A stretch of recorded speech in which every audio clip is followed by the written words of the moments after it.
तर शिवरायांचा पुतळा कोसळल्या प्रकरणी आरोपी चेतन पाटील हा सध्या अटकेत आहे। चेतन पाटीलला आज कोर्टामध्ये हजर केलं जाणार आहे। पोलीस आता त्याच्या कोठडीची मागणी करणार अशी माहिती समोर येते। अटकेतील आरोपी चेतन पाटीलची पोलिसांकडून चौकशी सुरू आहे। आज त्याला कोर्टामध्ये हजर केलं जाईल आणि कारवाईला सध्या वेग आल्याचं पाहायला मिळत आहे। कालच चेतन पाटील याला अटक करण्यात आलेली होती आणि आज त्याला कोर्टामध्ये हजर केलं जाणार आहे आणि आजच्या दिवशी नेमकं काय घडतं, काय कारवाई त्याच्या संदर्भात पुढची होते हे पाहणं सुद्धा महत्त्वाचं ठरेल।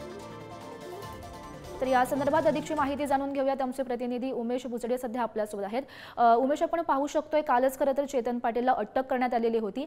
आज त्याला हजर केलं जाणार आहे कोर्टासमोर। नेमकं काय घडू शकतं, कधीपर्यंत त्याला कोर्टामध्ये हजर केलं जाईल?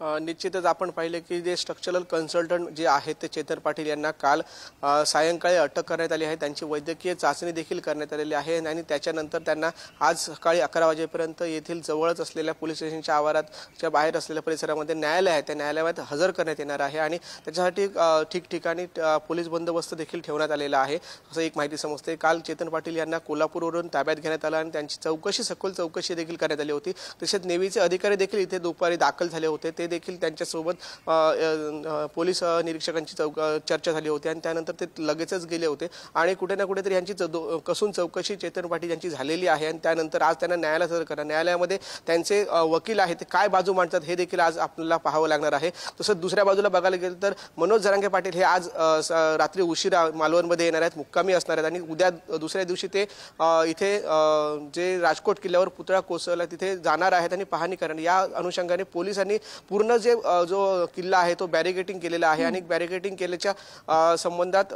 संपूर्ण जो पोलीस यंत्रणा ही सतर्क आहे। आपण सध्याची परिस्थिती जी पाहिली की जो बॅरिकेटिंग किल्ला कशासाठी मनोज जरांगे समाज बांधव असेल, शिवप्रेमी असतील, ते येण्याची शक्यता हजारोंच्या संख्येने आणि त्यामुळे हे किल्ल्याला बॅरिकेटिंग आज केलेलं एकंदरीत आपल्याला चित्र दिसत आहे।